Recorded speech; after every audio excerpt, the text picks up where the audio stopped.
Aqui pega a visão, Arque no sabe, o verso tá no som. Cantando e aprendendo a nota no fim. Vai ultrapassar o seu coração, tipo uma proporção. A cada batida a mente aprende com o Enem. De forma diferente, do jeitinho brasileiro de si. Apresento a você, Saber e Verso, seja bem-vindo. Olá, rapaziada, sejam bem-vindos ao Saber e Verso. Estamos aqui na Subsecretaria de Igualdade Racial e Direitos Humanos, vinculado com o pré-vestibular da Jorge da Paz, que funciona na UF Campus. Hoje falaremos um pouco sobre matemática. Estamos com a Tatiane Tinoco. Oi, gente. E também com o Aruan Siqueira. Tudo bem, pessoal? E aí, são estudantes da UF também, eles fazem parte do pré-vestibular como professores. E hoje iremos falar sobre educação financeira sem econômicos. Como usar a matemática para organizar suas despesas diárias. Entendeu? É isso aí, vamos começar. Eu queria primeiro apresentar a primeira pergunta para a Tati, que é: qual a importância da matemática, Tati? Então, a matemática ela se faz muito importante quando a gente trata de compreensão do mundo. Acontecem muitos fenômenos naturais, muitas coisas, muitos processos industriais. E aí, diante disso, como isso afeta, de fato, a nossa vida. Para além disso, de um jeito assim mais prático, mais individual, a matemática ela se faz muito importante porque a gente precisa entender como que a gente vai fazer, se a gente vai fazer aquele gasto, aquela despesa, se ela realmente precisa, se tem como mudar, se não tem, se tem como diminuir, se ela vai aumentar, por que ela vai aumentar. Então, a matemática ela se faz muito importante nessas situações. Em outras palavras, né, a Tati é professora de matemática, eu sou professor de física. Então, a gente entende também a matemática como uma forma de ler a natureza em si, né? Sim. Tanto a natureza mesmo, leitura do universo e de outras coisas presentes, como também nas finanças, que é o foco que a gente vai ter. A gente devia ter se apresentado, né? Se apresente. Vai lá, Tati. Oi, gente, eu sou a Tatiane, todo mundo me chama de Tati.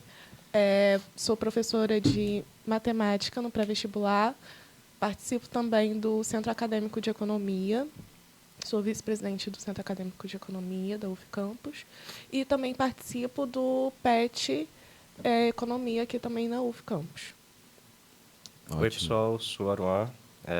Eu faço muita coisa, sou igual um pato, nada, anda, voa, mas não faz nenhum direito. Mas, em resumo, eu faço parte estou no 8º período de Economia, sou professor do pré-vestibular também, estou no 8º período.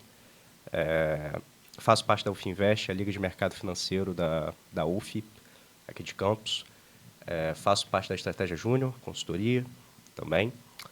E faço consultoria financeira também. E pela UFinvest, ontem, na semana passada, a gente fez 2 palestras sobre gestão financeira, lá no CE da UCAM, Universidade Cândido Mendes. Então, é um assunto que está em voga, que muitas pessoas têm interesse e que utiliza muito a matemática, né? Por isso que a gente está aqui hoje. É isso. Vamos para a segunda pergunta, sem problemas. Como encontramos a maneira fácil de organizar nossas despesas? Então, de um jeito assim mais prático, a gente pode colocar que tem 3 jeitos da gente se organizar. A primeira, e a que eu mais gosto assim particularmente, é se organizar pelo Excel. Sim. Uma vez que você sabe manipular o Excel, tudo se torna um pouco mais fácil, né? Se você não sabe, vai ser um pouco mais complicado no começo. Mas aí, se você sabe mexer no Excel, você consegue fazer gráficos, que você consegue ter uma visualização melhor do que está acontecendo, do que você está fazendo, do que está aumentando, do que está diminuindo, do que toma muito do seu dinheiro ali. Então, o Excel, eu acho que, para quem sabe manipular, é a melhor maneira que a gente pode se organizar. Mas também existem outras maneiras, como aplicativos de celular. Tem muito aplicativo de celular que você pode colocar, baixar. Tem site também. Qual era o nome daquele site? É o Notion, que aí você bota os emojizinhos lá, vai organizando. Conheço gente que faz. Eu também faço pelo Excel, né? Eu utilizo o Excel também no trabalho. Mas, basicamente, tem o Notion também e os apps que a Tati falou. E esses aplicativos, eles são bem facinhos assim, também de colocar as despesas, os gastos, e aí você consegue ter um controle melhor. E também existe alguns bancos, não são todos, mas alguns aplicativos de bancos, eles têm uma aba dentro do aplicativo em que você consegue também fazer essa organização, fazer essa manipulação do que está acontecendo também. Entendi. Acho importante também a manipulação dos gastos por conta da situação que a gente se encontra hoje em dia, né? De saber se manter, saber lidar com seus gastos. E tem um pouco a ver com a penúltima pergunta que a gente vai ter. Por onde começar quando estudamos a matemática? Adição, subtração, divisão? Então, eu sempre digo que, assim, pelo começo, sabe? Pelo básico do básico mesmo que a gente tem que começar. Não adianta de nada você tentar saber Bhaskara, funções, se você não sabe como que faz uma conta de fração com fração. Sim. Sabe? É até o que eu estava falando com os meus alunos do pré-vestibular. Minha primeira aula foi de como fazer contas, operações, no geral, com números fracionados. Porque se você não sabe isso, você vai chegar lá e, tipo assim, lá no Enem, num vestibular da vida ou em qualquer outra situação, e você não vai saber o que você está fazendo ali, por que você chegou naquele resultado. Então, assim, sempre começar do básico, do início mesmo. Tá. Como a matemática ajuda os jovens a entenderem os conceitos básicos de finanças, de orçamento e de economia de dinheiro? Então, a matemática, a gente falou que ela está sempre presente no nosso dia a dia. E, assim, a partir dos 18, na verdade, alguns até antes dos 18, vão consumir algo literalmente todos os dias da vida. Você não vai deixar Sim. de consumir em nenhum dia da sua vida, né? Você vai acordar, você vai tomar café, você vai comer o pão, esse pão provavelmente vai ter uma manteiga, vai ter uma mortadela, vai ter um presunto, alguma coisa. Aquilo ali foi uma compra que alguém fez, seja você, seja sua mãe, seja seu pai, seja qualquer um. Alguém consumiu, né? A não ser que você esteja uma mini horta do lado da sua casa. Mas, geralmente, a gente sempre vai estar consumindo algo. Tudo é quantificado, né? A gente dá um jeito de quantificar tudo, desde do presunto e o valor daquele presunto, o valor monetário, desde árvore, a gente consegue. Até na faculdade a gente tem alguns projetos que fazem esse tipo de quantificação. Então, hoje, você consegue dar valor a tudo, você consegue precificar tudo. Como a gente está falando de pessoas jovens, a gente tem que entender isso, primeiramente, como pessoas que eu imagino que não estejam endividadas. Eu imagino. Sim. A expectativa é essa. A expectativa é que você não está endividado ainda. Então, você já tem aí uma sobrevida, né? Como a gente fala de gastos rotineiros, a gente tem que ter uma noção, assim como a Tati falou, do que a gente está gastando, né? Porque a nossa renda, ela é limitada. Os nossos gastos, eles podem ser infinitos, né? Uma hora você vai ter que pagar, mas eles podem ser infinitos, né? Então, existem níveis de endividamento e tudo mais, mas o gerenciamento disso tudo, como a Tati falou, ele é extremamente importante, tem diversas formas de você fazer isso. Então, e tem aquela emoção também, quando você faz 18, 19, aí você recebe seu primeiro salário, ou então você entra na faculdade e aí começa a ganhar uma bolsa. É o primeiro dinheiro que está entrando ali, né? Então, isso gera algumas emoções, algumas boas e outras ruins, né? O primeiro impulso é de consumo, né? Não tem jeito. O consumo compulsivo, né? A primeira coisa que você faz quando você recebe seu salário é pensar... Como você vai gastar? O que eu vou gastar? O que eu vou comprar? Eu, como bom vascaíno, já pensava logo na camisa do Vasco que eu ia comprar. Não tem jeito. Sim. É a primeira ideia que você tem, é a primeira bobagem. Então, dinheiro, principalmente quando você é jovem e o seu cérebro ainda está em formação e você tá apto a fazer muita besteira, o dinheiro tem que ter objetivo. Dinheiro sem objetivo vai ser gasto de bobagem. Não tem jeito. Isso eu falo... Até na cervejinha no Dandão ali. Você está consumindo, não tem jeito. Consumindo. É óbvio, né? Como a gente vai falar mais pra frente, a gente tem um dinheiro destinado a lazer. Então, mas é saber quantificar isso. Né? Saber ver o seu salário, a sua renda e quantificar isso. Saber quantas pessoas moram com você, como é que é distribuído os gastos. Né? Alguém pode pagar o café, mas é você que paga o almoço. Você tem que saber quantificar essas coisas. Então, o dinheiro ele tem que ter objetivo, principalmente quando você é jovem. Tá? Isso é extremamente importante. Reconhecer o seu contexto, né? Reconhecer o contexto que você está vivendo e dar objetivo. Receber o salário, você já sabe o que vai ser gasto aqui, ali e acolá. Você tem que saber. Né? É óbvio. A matemática é uma ciência exata, mas a gente não é. Então, a gente sempre vai ter um momento que vai ter um deslize, vai ter mês que você vai gastar mais do que devia, o que não é o ideal, mas vai ter mês que você vai conseguir dar uma apertada no freio. A ideia é ter pelo menos um controle ali inicial, né? Para que você já jovem aprenda como lidar com isso. É seu primeiro dinheiro, você tem que saber lidar com isso. Entendi. Eu acho que quando também a gente trata de jovem, às vezes, querer muito pedir, assim, essa maturidade. Eu entendo que, assim, é o ideal, mas eu acho que, assim, às vezes, pedir muito essa maturidade, dependendo do contexto mesmo social em que a pessoa vive. Sim, é o primeiro salário, né? Tipo assim, o que eu fiz no meu primeiro salário, eu nem lembro. Sabe? Eu devo ter gastado com tanta besteira, eu nem lembro, assim, não tenho nenhuma Resquício coisa... material vivo. Não tenho nada, assim, material ali, nem foto, não sei, eu realmente não sei o que eu gastei com o meu primeiro salário. Mas eu acho que, assim, o básico do básico é você não gastar além do que você tem. Se você faz isso, você não gasta além do que você tem, já está ótimo, já está no lucro.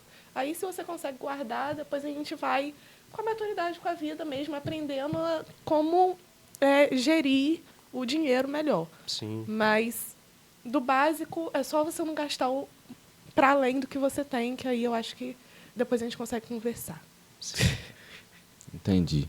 Muito bom saber dessas questões. E ainda mais como os jovens são o público-alvo desse podcast, eu acho que vocês ouvirem as ideias deles é uma forma de vocês saberem lidar com os seus próximos futuros problemas, ou contabilizar para que não ocorra problema, entendeu? Essa é a ideia. E, Luan, qual é o papel da matemática na compreensão de temas como juros, investimentos e dívidas? Então, vamos lá. A gente tem algumas formas. Primeiramente, os juros. Sempre que a gente ouve juros, seja no jornal, seja na nossa vida pessoal, a gente sempre relaciona isso com algo negativo. Sim. Né?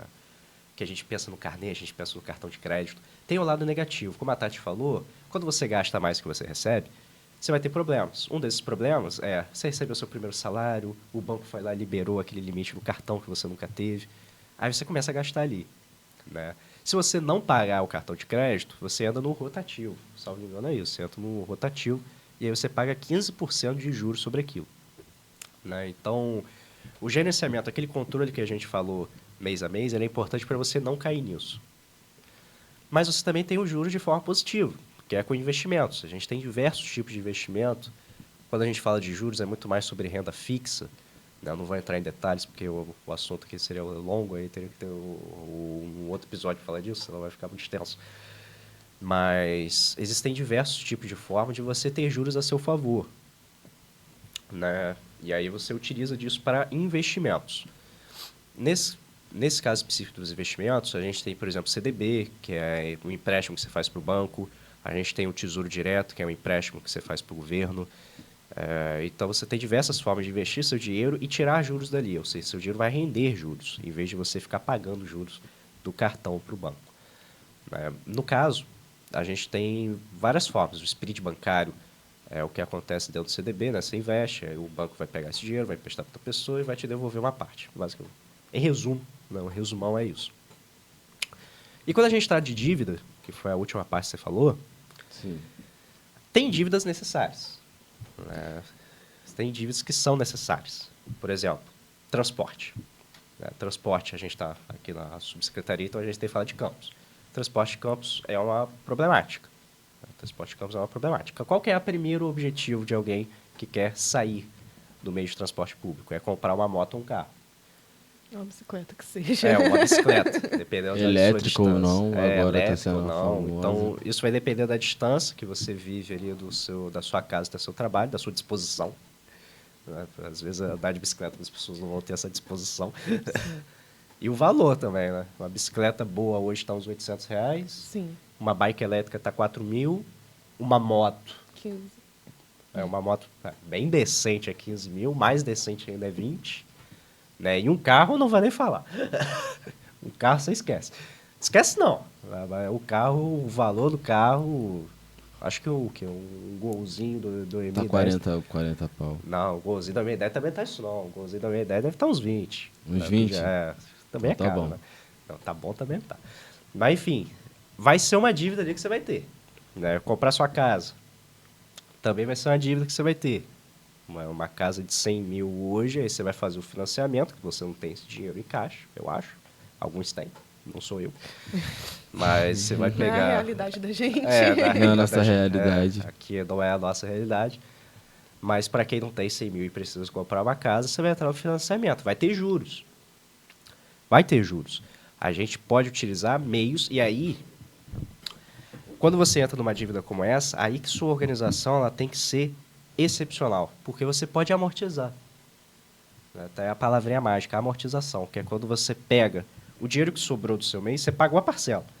Você pagou a parcela que você tinha que pagar. Você vai pegar mais um dinheiro e vai amortizar. Você vai pagar uma parcela futura e ela vai direto no saldo devedor. Isso reduz os juros em mais de 50%, né, daquela parcela se você fizer isso. Porque você está atingindo diretamente o saldo devedor. Né? Então, é muito importante você saber o que é o juro e saber trabalhar com isso. Porque, e como a Tati falou, isso é matemática básica. Tá? Isso é matemática básica. Quando a gente... Aí, como eu falei também, estou falando muito como. Mas como eu falei também, você tem os juros a favor e os juros contra. Você sempre tem que estar predisposto a se organizar o suficiente para usar os juros a seu favor. Você vai pagar juros alguma vez na sua vida? Você vai. Só que tenta pagar o menor quantitativo de juros possível. Né? Essa é a ideia. Falei Entendi. Entendi. Então a melhor forma é pagar juros, porém menos juros. Isso, através de amortizações. Falou da moto, Ou né? usar os juros a seu favor. Você pode usar os juros a seu favor, com investimento, né? A gente tem a regra do juros real, né? Se os seus investimentos estão com uma taxa de juros melhor do que os juros que você está pagando na sua dívida, você está positivo. Né? Então a ideia é essa, reduzir o montante de dívida, investir e saber conhecer o que você está pagando. Muita gente entra em financiamento, entra em carnê, entra em tudo e não sabe, vê só o valor da parcela, e aí que está o perigo. A pessoa vê só o valor da parcela, não vê o valor total que ficou o produto. Aí, em vez de você pagar, por exemplo, um ventilador por R$200, você abre lá o carnê, você está pagando R$500 um ventilador de 200. Né? R$300 só de juros. Então, a gente tem que pensar também a relação tempo, juro e moeda. Tudo é tempo. Né? Tempo literalmente é dinheiro. Se você tem paciência para aguardar, para ter aquele produto, é mais benéfico você fazer isso do que você pegar, abrir o carnê e criar uma dívida. E você esperar um pouquinho a mais e pagar o valor total do produto, ao invés de pagar por um carnê, por parcelado, por conta da organização. Entendo. É a conta da organização, porque se você consegue ter aquele controle do que a gente estava falando do aplicativo, se você consegue botar ali no aplicativo, que eu preciso juntar, que seja R$500, em 3 meses, e você consegue seguir aquilo na risca, você vai usar depois aquilo muito ao seu favor. Você não vai pagar um juros depois exorbitante. Você vai pagar o valor que realmente você tem que pagar em cima daquilo, sabe? Entendi. Então, a questão toda, eu acho que é a organização e você realmente seguir aquilo. Sim. E a questão mental, né? Dinheiro tem muito a ver com o nosso mental. Né? A gente é primitivo quando fala de dinheiro. Né? Então, a impulsividade ela é muito grande.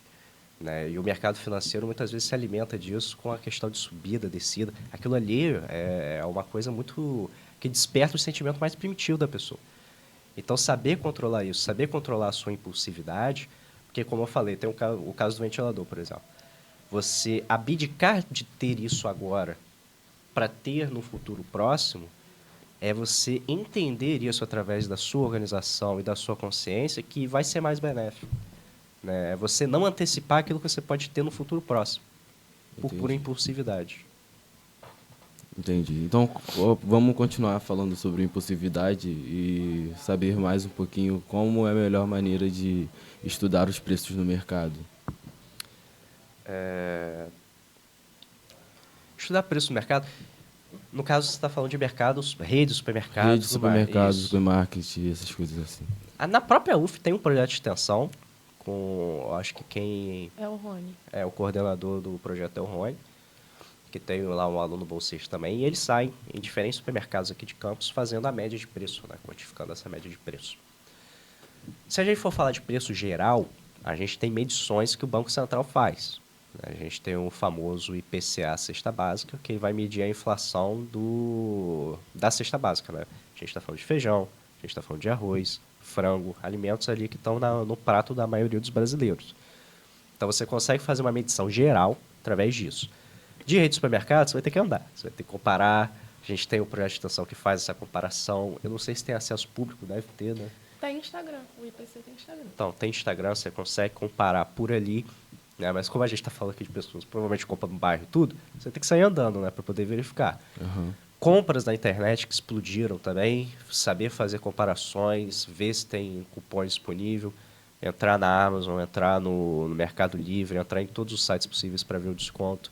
Às vezes você até acha uma loja de mercado local que você consegue fortalecer ali por um preço justo. Então tem que andar, tem que pesquisar para você não cair. Novamente, a questão da impulsividade, né? Você pesquisa um negócio no Google, já aparece lá o primeiro, e aí você vai, clica e compra. Já tá barato, eu vou comprar esse mesmo. Às vezes nem tá barato, às vezes tá patrocinado lá, o cara pagou o ad e para poder aparecer primeiro, você entrou, comprou e nem comparou, às vezes é o mesmo preço. Né? Isso acontece com várias coisas, tênis, às vezes você vai no primeiro site que aparece, tá mais caro, só que você podia ter comparado e achado um outro por um valor melhor, às vezes até um modelo parecido, não igual. O Aruan, ele falou sobre cupom de desconto. E, assim, eu compro muito online. Tipo, a maioria das minhas compras, assim, tudo são online, porque eu acho que é a praticidade também que o online traz. Mas aí, tipo assim, uma coisa que eu sempre faço, se eu quero, sei lá, comprar uma blusa, por exemplo, eu entro no site, eu vejo que é uma blusa específica que eu não consigo em outro site. Eu entro no site e eu fico uns 3 dias, assim, entrando no site. Aí chega uma hora que eu acho que, não sei se é uma pesquisa que eles fazem, daqui a pouco aparece um cupom de desconto lá de notificação no meu celular. Eu falo, tá, eu pego o cupom de desconto, então acho que é isso, ter essa paciência também de ficar realmente procurando e ver se tem cupom de desconto e ver se tem algum lugar que você consegue um cashback também, Isso. né? É o algoritmo, né? Não, e como ela falou de cashback, tem muitos bancos que oferecem cashback. Claro, é um incentivo ao consumo, mas às vezes você está querendo um determinado produto e você tem essa oportunidade. E como ela falou também, né, os grandes sites eles têm essa estratégia. Às vezes você deixa o negócio no carrinho e depois de 2, 3 semanas aparece lá com desconto. Às vezes nem é o cupom, às vezes é o desconto bruto ali mesmo. Caiu, sei lá, 15%. Né, que já está lá no seu carrinho, eles identificam isso e já reduzem. Né, eles veem o volume de pessoas que botaram e percebem que vão ganhar mais se venderem tudo. E eles reduzem o preço. Então, é a estratégia deles. Né? Então, e pesquisa no Google também, né? Você falou de algoritmo. Pesquisou alguma coisa no Google, vai chegar um e-mailzinho lá no seu spam, né? Que vai estar com algum tipo de produto. Pode ser que não esteja em promoção, mas vai chegar. Vai né? chegar. Então, é sempre bom estar atento a isso também. Mas a comparação de preço, principalmente na internet, você falou que compra bem na internet, praticamente tudo que eu estou vestindo agora eu comprei na internet. Então, é algo que está em voga. E comparação de preço na internet é até mais simples de você fazer. Tem até sites que fazem essa comparação por você. Buscapé, né? Tem o Buscapé. A gente falou de juro, investimento e dívida. Tem sites que calculam a taxa de juros de investimento, taxa de juros que você paga. Então, a internet tem conteúdo muito bom para você utilizar. Não tem só meme, não. Tem muita coisa útil para você utilizar também. Tem meme que é útil também. Então, quais são alguns exemplos práticos, como a gente estava comparando aqui, que os jovens podem aplicar conceitos matemáticos no seu dia a dia para gerenciar suas finanças pessoais? Então, dentro dos livros de contabilidade que a gente lê, a gente tem metodologias. Sim. A metodologia mais aplicável para a vida das pessoas, dependendo da renda, obviamente, é uma que eu utilizo muito, até falei que faço consultoria, tem meus clientes, eu utilizo essa metodologia com eles também, que é o 50-30-20. O que é o 50-30-20? 50% você vai pegar a sua renda, que é o seu salário, né? Tudo aquilo que você trabalha para ter algum tipo de renda, você vai fazer a soma disso. Né? Tem gente que não tem só um trabalho, tem vários, tenta fazer uma coisinha ou outra, e sempre tira uma renda disso. Você vai somar tudo isso do seu mês, e aí você vai dividir. Divide por 2 e vê quanto que dá. Se essa sua renda, você divide por 2, aí você acha ali os 50%, né, que é a metade. Isso vai ser o seu custo fixo. Né? Vai ser a sua conta de água, sua conta de luz, sua internet. aquilo que você tem que pagar todo mês, alimentação, aluguel, né, muitas vezes. Quando a gente faz isso com o salário mínimo, fica um pouco mais complicado, principalmente se você for a pessoa que arca com tudo. Se você for a pessoa que arca com aluguel, água, luz, internet, você vai ter sérios problemas aí em questão com essa metodologia. Ainda mais para quem não mora sozinho, ou então tem uma renda um pouco melhor do que o salário mínimo, você lida melhor com essa situação. 30% ou 40% seria a renda variável, que é o seu lazer, sua ida no cinema, sua ida no açaí, comer um lanche, comprar uma roupa. Roupa a gente não compra todo mês, espero. Roupas são feitas para durar, então você não precisa comprar todo mês. Dentre outras coisas, o que mais que a gente pode gastar? Estou até esquecendo o que a gente gasta. A gente gasta muita coisa. Show, viagem. Show, viagem. Tem muita coisa. Festinha, ida no dandão. Você pode gastar de diversas formas. Como eu falei no início, né? Você pode gastar dinheiro de forma infinita. Agora, sua renda, não. Por causa disso que a gente separa. Então, 30% a 40% seria destinado a esse tipo de coisa. 10% ou 20% seria destinado ao investimento. Então, ter o qualitativo disso, o quantitativo disso é extremamente importante para você se organizar durante o mês. Óbvio, como eu falei antes, aqui eu estou usando a métrica só do salário mínimo. 50% seria R$ 706. R$ 706, não estou considerando que você mora numa casa com 2 quartos e tudo mais. R$ 706 não daria para você pagar aluguel, água, luz, internet, tudo, se você mora numa região ali central ou até mesmo no subúrbio da cidade. Infelizmente. Mas considerando que você mora com seus pais, considerando que você, ou então mora numa república, que aí você divide os custos com as pessoas, você consegue ter um controle melhor disso. Né? Ou se mora sozinho e ganha R$5.000, que aí tá tranquilo também, você consegue custear tudo isso. Enfim, são muitos gastos. Tem gás também. Esqueci, como é que a gente não paga o gás? Tem que pagar gás também. R$100 o gás. 130. 130 o gás, dependendo de onde você mora. Então, essa gestão, por esse método, ela funciona, só que exige disciplina. Não tem jeito. Né? A gente falou aqui sobre maturidade. É uma coisa que você vai construir. Né? Maturidade e disciplina você constrói ao longo da vida, porque a vida vai bater em você. Então, você vai ter que construir. Isso é verdade. Constância também, né? Eu falei de 10% ao mês. Se você conseguir nem que seja 5% de investimento ao mês, se você fizer isso todo mês, no final do ano você já vai ter uma quantiazinha boa. Então, constância e disciplina são importantes até para você construir a maturidade com o dinheiro que você recebe. Mas como eu falei, no primeiro salário, provavelmente você não vai fazer isso. Vai, ao longo, segundo. A partir do terceiro. Você pode começar a pensar. Pode começar a pensar no que vai querer faturar. Isso. Na fatura que vai vir, que possa gerar o benefício. O segredo maior é esse, como a Tatiana falou mais cedo. Não gaste mais do que receba. Essa é a regra básica do jogo. De resto, depois a gente conversa.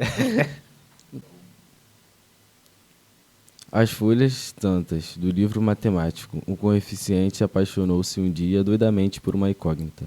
Olhou-se no seu olhar inumerável e viu, no ápice e a base, uma figura ímpar, os olhares romboides, boca trapezoide, corpo ortogonal e seios esferoides. Fez-se sua uma vida paralela dela, até que se encontraram-se no infinito. Quem és tu? Indagou ele, com ânsia radical. Sou a soma do quadrado dos catetos, mas pode me chamar de hipotenusa. Esse é um poema de Milor Fernandes, Poesia Matemática. E aí a gente pode falar sobre um pouquinho sobre o economics. O que significa economics? Então, o economês é uma forma que...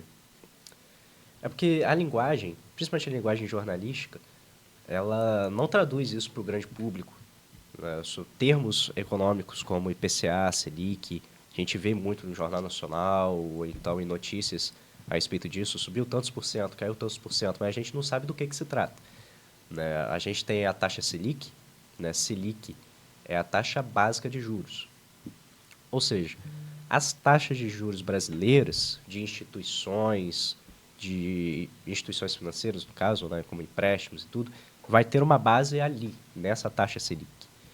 Então, o financiamento da sua casa, por exemplo, ou de um automóvel, algo do tipo, que demanda mais dinheiro, vai ter base na Selic, ou próximo ou um pouquinho acima. Então, sempre que a taxa Selic está mais baixa, a gente tem um aumento da inflação, uma relação. Aqui no Brasil, essa relação ela não é perfeita, mas ela também acontece. Porque quando você aumenta muito a taxa de juros, você controla a inflação, porque você diminui o consumo. Se a casa ficar mais cara com a taxa de juros mais alta, eu vou esperar um pouco ou vou comprar uma casa com um valor mais barato, ou então não vou comprar, porque a taxa de juros está muito alta. Quando a Selic ela vai descendo, no caso ela desceu essa semana, não foi na semana passada, desceu 0,25% e está em 10,5%.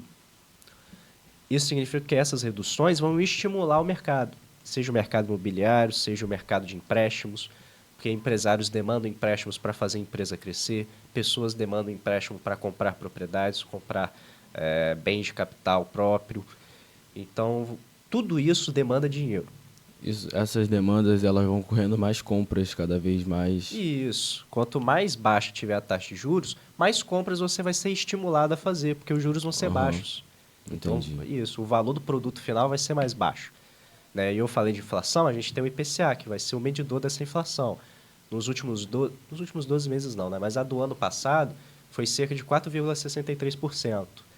Ou seja, se o seu dinheiro ficou totalmente parado, ele perdeu o valor de compra de 4,63% em média.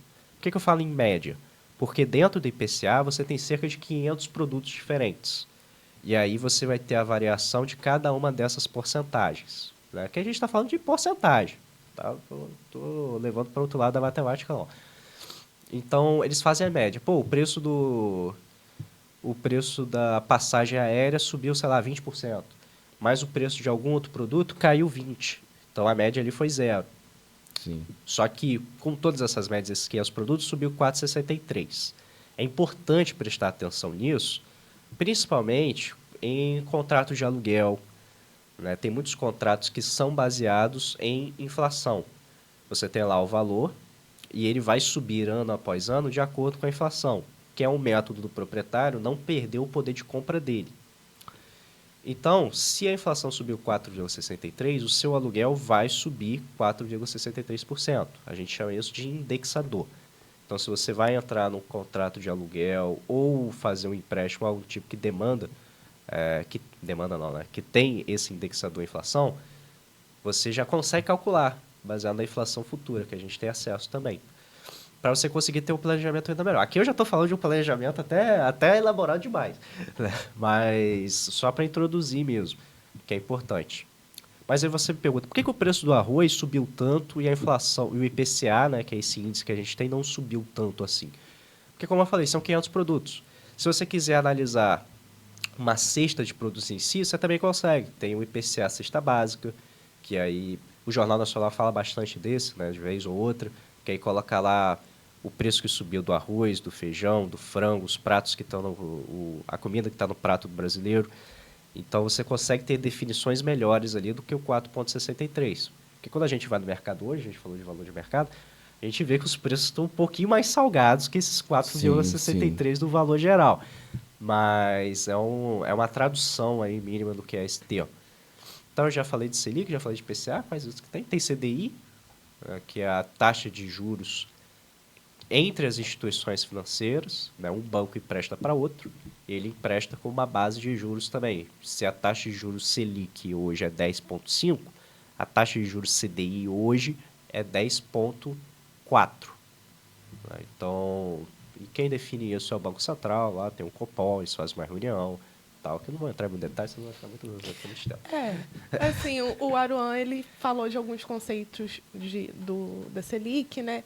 Existe também a inflação, enfim, outros conceitos mais econômicos que, assim, são muito importantes a gente entender, para a gente entender o que de fato está acontecendo na nossa sociedade, o que está acontecendo, por que a gente não consegue, por que tem gente passando muita fome. Então, assim, mas são conceitos que geralmente não está tão claro assim na nossa cabeça. E aí eu vou passar 2 indicações de... um é um livro e outro é um mini curso para as pessoas que estão de fora que não quer fazer economia, que não tem nada a ver com a faculdade, mas assim, para entender esses conceitos básicos mesmo e saber aonde que ele está inserido na nossa vida. Sim, claro. O primeiro é o mini curso. Eu faço parte do PET, como eu falei, né? E no PET a gente oferece um mini curso de políticas externas, né? E aí, nesse mini curso, a gente fala sobre PIB, sobre PNB, sobre desemprego, como que a gente identifica que uma pessoa está desempregada. A pessoa está desempregada só porque ela não tem emprego? Ou se a pessoa está desempregada, mas ela não está apta a ter um emprego, a gente classifica a pessoa de uma outra forma. Então, assim, esse minicurso é muito legal. É um dia, assim, 4 horinhas, eu acho, num dia, a gente faz esse contexto geral e já dá para entender bem assim, o que acontece na nossa vida. E a outra indicação que eu queria fazer é de um livro, é o livro da economia, da editora O Globo, é uma capinha azulzinha, assim. E ele também fala sobre esses conceitos básicos de PCA, e chega até alguns conceitos de macroeconomia mais a fundo, assim. Mas, assim, para quem quiser entender assim, o básico do básico, eu acho que esses dois são muito importantes, assim, e pode acrescentar bem, assim. Sim, tem também o Psicologia Financeira, salvo engano é esse o nome, né? Ou Psicologia Econômica, que vai falar desses impulsos, de estratégias. Quando a gente fala de investimentos, a gente vai ter muito mais disso, né? Desses impulsos, mas principalmente relacionado a consumo também, de saber sustentar, de ter coração para poder sustentar certas situações que a gente passa. E você falou de 2 conceitos extremamente importantes, né? Que é o PIB e a gente também tem o IDH, né? Que é o Índice de Desenvolvimento Humano. Eu acho que no livro de economia não deve tratar especificamente sobre ele. E tem um vídeo muito interessante sobre um professor de economia, que eu esqueci o nome para poder dar o crédito, que ele fala sobre a relação qualidade de vida e PIB, né? Que à medida em que a nossa qualidade de vida diminui, o PIB sobe, né? Quando a gente tá passando por certas crises climáticas. E aí ele traz o exemplo, né, de que no momento em que a gente não conseguir respirar direito, vão ser vendidos aquelas... Qual que dá o nome? De oxigênio? Aqueles tubos de oxigênio, né? No momento em que começar a ser vendido oxigênio no supermercado, o PIB vai subir. Qual que é a definição de PIB? PIB é Produto Interno Bruto. É tudo aquilo que se produz de bens e serviços no Brasil. Né? No caso que eu estou falando de Brasil, mas isso serve para outros países também. Eles também fazem essa medição. Então, se a qualidade de vida diminui, o PIB pode subir, né? Quando a gente pega um transporte público, ou então pega uma moto e sai, você está gastando combustível, você comprou um produto, até com a bicicleta, né? Você não vai estar gastando combustível, mas você comprou a bicicleta. Então, você precisou comprar um meio para você se deslocar, ou você precisa ficar abastecendo rotineiramente para se deslocar. Então, sempre que você reduz a qualidade de vida, você aumenta o PIB. Mas, para isso, existe o IDH. O IDH vai fazer a medição tanto do PIB per capita, o PIB dividido pela quantidade da população. Não é uma medição muito certa, porque no Brasil o PIB per capita eu acho que é R$26 mil. Acho que ou seja, segundo não condiz. Segundo o PIB per capita, cada brasileiro deveria não, né? Para cada brasileiro deveria ter R$26 mil, né, de acordo com o PIB. Deveria não, mas é a medição. PNB também. Tem o PNB. PNB é o Produto Nacional Bruto, né? Tudo que é produzido aqui do Brasil mesmo, né? Isso. Esse aí eu tinha esquecido. Bom, que PNB é importante também a gente saber PNB para conseguir comparar países, né? Isso. É onde a gente mais usa. Às vezes o PIB ele não é tão exato assim, às vezes, em alguns contextos, quanto o PNB. Isso. Aí, falando dessa relação saúde e PIB, a gente tem o IDH que mede tanto o PIB per capita quanto a qualidade da educação. Educação é extremamente importante. A gente tem também os custos de saúde também são inclusos ali, natalidade, né, segurança para poder fazer os processos de natalidade. Então, tudo isso é envolvido. É o índice de desenvolvimento humano. Então, saber esses termos é importante para você não ficar perdido quando ouvir uma notícia ou algo do tipo lá. E saber o que significa cada um. Um PIB alto é óbvio que é bom, mas se o PIB é muito alto e a qualidade de vida da pessoa muito baixa, não vai dar muito certo. Não condiz com a realidade. Você vê o PIB per capita brasileiro. O PIB per capita brasileiro é cerca de R$26 mil. As pessoas... Aonde que a pessoa está recebendo R$26 mil? Você vê no Brasil cidades em que a média de qualidade de vida é desse valor, né? Muitas pessoas... E aí, eu acho que eu já estou fugindo do assunto, mas esses dias eu vi no Twitter uma comparação sobre nós e os bilionários. Não sei se a Tati vai concordar comigo, a gente pode debater aqui rapidinho. Que ela falou que uma pessoa que recebe 30 mil está mais próximo de nós, né, que recebemos salários bem menores, do que de bilionários. Se a gente pegar só valor monetário, isso é verdade. Mas se a gente pegar qualidade de vida, cara, pega uma pessoa que recebe um salário mínimo e bota 2 salários mínimos todo mês na mão dela. É outra parada. É outra qualidade de vida. Né? As pessoas costumam entender salário e qualidade de vida como algo assim, linear. Como a Tati dando aula de matemática tem a função de primeiro grau e tem a logarítmica. Isso. Quando a gente fala só de número bruto, realmente, o salário de 30 mil está aqui, o bilionário está aqui e a gente está aqui embaixo. A gente está bem mais próximo do salário de 30 mil. Só que qualidade de vida, a gente vai medir de forma logarítmica. A gente vai pegar e fazer uma curva assim. Quem está com 30 mil está mais próximo de qualidade de vida de uma pessoa bilionária do que da gente. Sim. Isso reflete muito a desigualdade também que existe no Brasil. Porque a maioria das pessoas, com 10 mil reais, você é considerado rico no Brasil. Sua qualidade de vida extrapola da média. Por isso que o PIB per capita é tão absurdo, né? Porque 26 mil é uma qualidade de vida no Brasil absurda. Você vive em outro país. Né? É só ver, a gente está falando de Campos, a gente está na subsecretaria aqui, então falando de Campos. Vai numa região em que a média salarial é 30 mil, vai numa região que a média de salário é o salário mínimo para baixo. É outra cidade. São outras vivências. É literalmente outra cidade. É outra coisa. Tem arborização. A gente está falando de crise climática. Falando não, né? Mas passando por uma crise climática que a gente está vendo acontecer. Tem arborização nas ruas. Esses dias lá em Guarulhos estava cortando árvore na rua. Nem lembro o motivo. Nem lembro o motivo. Estava cortando, simplesmente cortando, de forma indiscriminada. Então, isso parte também de uma visão um pouco distópica que a gente tem das coisas. Né? Em relação tanto a dinheiro, aqui já partindo para o outro lado, mas a gente acaba falando muito de dinheiro e não vê como que isso se aplica na nossa realidade. Quando a gente fala de PIB, dessas coisas, mas o que isso infere na minha realidade? Então, a reflexão que eu trago sobre essa é sobre um PIB que é per capita que não reflete a realidade. O salário do magistrado hoje é cerca de 40 mil reais. Então, 40 mil reais é outra realidade morando na mesma cidade. Eu estou trazendo exemplo de Campos porque é um projeto aqui de Campos. Né? Se for no Rio de Janeiro, na capital, vai ser outra coisa. Vai ser outra vivência. Vai ser outra coisa. Você tem as áreas mais nobres e a Zona Norte ali. É outra cidade, é outra forma de você viver a cidade. Né? É uma coisa muito, muito discrepante. Então, são alguns absurdos da vida real que a gente vê com relação à economia e com relação ao dinheiro. E que tudo isso está envolvendo a matemática, para bem ou para mal. Né? Passar as considerações finais aqui agora do pessoal, que vocês quiserem falar alguma coisa, Tati. Então, gente, quero agradecer primeiro o convite, né? E é isso, basicamente, que a gente falou, né, nesse podcast, é ter o controle, é procurar sempre o controle e procurar saber no que as coisas que estão acontecendo no mundo de fato afeta a gente e afeta as nossas despesas, os nossos gastos, enfim. E é isso, quero só agradecer o convite, foi muito bom estar aqui com vocês.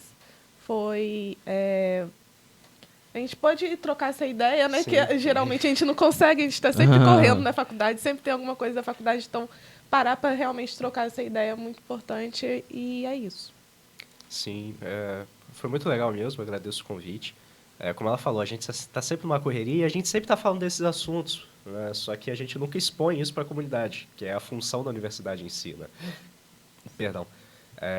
Mas fico muito feliz quando eu falei questão de cortar árvore e tudo. E eu falei lá no início também, a gente consegue dar valor a tudo. Né? A gente consegue dar valor numérico a tudo. Então, a gente consegue controlar os seus gastos, a gente consegue visualizar aquilo que está acontecendo ao nosso redor e dar valor. Óbvio que quantificar uma vida, quantificar a natureza, são trabalhos muito mais específicos, muito mais complexos, mas que são importantes também para a gente ter noção da realidade. Hoje, a gente vê tudo através de dinheiro e de números, né? Então, a matemática e a economia estão presentes em absolutamente tudo. Então é sempre bom falar disso, trazer isso dessa forma. Foi muito legal mesmo, como a Tati falou, uma oportunidade boa que a subsecretaria deu pra gente, que o projeto Mais Ciência deu. E é importante, né? Tanto a prefeitura continuar investindo nisso, porque pra gente falar. Se não fosse, a gente também não estaria aqui falando sobre. Então, muito obrigado mesmo pela oportunidade. Qualquer coisa a gente sempre tá aí. Qualquer coisa a gente vem de novo. Com certeza. Se chamar, a gente volta. Qualquer coisa. Faltou muita coisa pra falar. Tem muita coisa pra dizer. Perdão se falei alguma doideira, tá? Mas tem muita coisa pra dizer. Valeu, Mel. Então é isso, agradecer só vocês mesmos de estarem presentes aqui na subsecretaria. E a consideração final minha vai ser: escute novamente esse podcast, ouçam os cortes e façam de tudo que for de melhor para o aprendizado, entendeu? Então é isso, gente. Muito obrigado a todos que estão presentes aqui, muito obrigado a você que está ouvindo e fiquem com Deus. Aqui pega a visão, Ark não sabe, o verso tá no som. Cantando e aprendendo, a nota no fim vai ultrapassar o seu coração, tipo uma proporção. A cada batida a mente aprende com o Enem, de forma diferente, do jeitinho brasileiro de se apresentou a você.